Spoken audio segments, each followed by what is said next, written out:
Ayub pasal 20, pendapat Jofar bahwa sesudah kemujuran sebentar, orang fasik akan binasa. Maka Jofar orang Naamah menjawab, oleh sebab itulah pikiran-pikiranku mendorong aku menjawab, karena hatiku tidak sabar lagi. Ku dengar teguran yang menghina aku, tetapi yang menjawab aku ialah akal budi yang tidak berpengertian. Belumkah engkau mengetahui semuanya itu sejak dahulu kala, sejak manusia ditempatkan di bumi, bahwa sorak-sorai orang fasik hanya sebentar saja, dan sukacita orang durhaka hanya sekejap mata? Walaupun kangkuannya sampai ke langit dan kepalanya mengenai awan, namun seperti tahinya ia akan binasa untuk selama-lamanya. Siapa yang pernah melihatnya bertanya, di mana dia? Bagaikan impian ia melayang hilang, tak berbekas, lenyap bagaikan penglihatan waktu malam. Ia tidak lagi tampak pada mata yang melihatnya, dan tempat kediamannya tidak melihatnya lagi. Anak-anaknya harus mencari belas kasihan orang miskin, dan tangannya sendiri harus mengembalikan kekayaannya. Tulang-tulangnya boleh penuh tenaga orang muda, tetapi tenaga itu pun akan membaringkan diri bersama dia dalam debu. Sungguh pun kejahatan manis rasanya di dalam mulutnya, sekalipun dia menyembunyikannya di bawah lidahnya. Menikmatinya serta tidak melepaskannya dan menahannya pada langit-langitnya, namun berubah juga makanannya di dalam perutnya, menjadi bisa ular tedung di dalamnya. Harta benda ditelannya tetapi dimuntahkannya lagi, Allah yang mengeluarkannya dari dalam perutnya. Bisa ular tedung akan dihisapnya, ia akan dibunuh oleh lidah ular. Ia tidak boleh melihat batang-batang air dan sungai-sungai yang mengalirkan madu dan dadih. Ia harus mengembalikan apa yang diperolehnya dan tidak mengecapnya. Ia tidak menikmati kekayaan hasil dagangnya, karena ia telah menghancurkan orang miskin dan meninggalkan mereka terlantar. Ia merampas rumah yang tidak dibangunnya. Sesungguhnya ia tidak mengenal ketenangan dalam batinnya, dan ia tidak akan terluput dengan membawa harta bendanya. Sesuatu pun tidak terluput daripada lahapnya, itulah sebabnya kemujuran tidak kekal. Dalam kemewahannya ia berlimpah-limpah, ia penuh khawatir. Ia ditimpa kesusahan dengan sangat dahsyatnya. Untuk mengisi perutnya, Allah melepaskan ke atas murkanya yang menyala-nyala dan menghujankan itu kepadanya sebagai makanannya.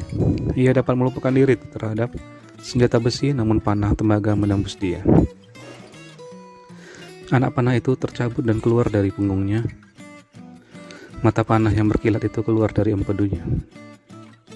Ia menjadi ngeri, kegelapan semata-mata tersedia bagi dia. Api yang tidak ditiup memakan dia dan menghabiskan apa yang tersisa dalam kemahnya. Langit menyingkapkan kesalahannya dan bumi bangkit melawan dia. Hasil usahanya yang ada di rumahnya diangkut.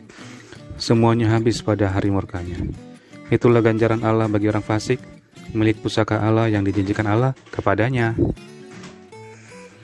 Ayub pasal 21, pendapat Ayub bahwa kemujuran orang fasik kelihatannya tahan lama. Tetapi Ayub menjawab, dengarkanlah baik-baik perkataanku dan biarlah itu menjadi penghiburanmu. Bersabarlah dengan aku akan berbicara. Sehabis bicara aku, bolehlah kamu mengejek. Kepada manusiakah keluhanku tertuju? Mengapa aku tidak boleh kesal hati? Berpalinglah kepadaku, maka kamu akan tercengang dan menutup mulutmu dengan tangan. Kalau aku memikirkannya, aku menjadi takut dan gemetarlah tubuhku. Mengapa orang fasik tetap hidup menjadi tua, bahkan menjadi bertambah-tambah kuat? Keturunan mereka tetap bersama mereka dan anak cucu diperhatikan mereka. Rumah-rumah mereka aman, tak ada ketakutan. Pentung Allah tidak menimpa mereka. Lembu jantan mereka memancek dan tidak gagal. Lembu betina mereka beranak dan tidak keguguran. Kanak-kanak mereka dibiarkan keluar seperti kambing domba. Anak-anak mereka melompat-lompat. Mereka bernyanyi-nyanyi dengan iringan rebana dan kecapi, dan bersukaria menurut lagu seruling. Mereka menghabiskan hari-hari mereka dalam kemujuran, dan dengan tenang mereka turun ke dalam dunia orang mati. Tetapi kata mereka kepada Allah, pergilah dari kami. Kami tidak suka mengetahui jalan-jalanmu, yang maha kuasa itu apa, sehingga kami harus beribadah kepadanya, dan apa manfaatnya bagi kami, kalau kami mohon kepadanya. Memang kemujuran mereka tidak terletak dalam kuasa mereka sendiri. Rancangan orang fasik adalah jauh daripada aku. Betapa sering pelita orang fasik dipadamkan, kebinasaan menimpa mereka dan kesakitan dibagikan Allah kepada mereka dalam murkanya. Mereka menjadi seperti jerami di depan angin, seperti sekam yang diterbangkan badai. Bencana untuk dia disimpan Allah bagi anak-anaknya. Sebaiknya orang itu sendiri diganjar Allah supaya sadar Sebaiknya matanya sendiri melihat kebinasaannya, dan ia sendiri minum dari murka yang maha kuasa. Karena peduli apa ia dengan keluarganya sesudah ia mati, bila telah habis jumlah bulannya? Masakan kepada Allah diajarkan orang pengetahuan, kepada Dia yang mengadili mereka yang di tempat tinggi, yang seorang mati dengan masih penuh tenaga, dengan sangat tenang dan sentosa. Pinggangnya gemuk oleh lemah dan sumsum tulang-tulangnya masih segar. Yang lain mati dengan sakit hati, dengan tidak pernah merasakan kenikmatan.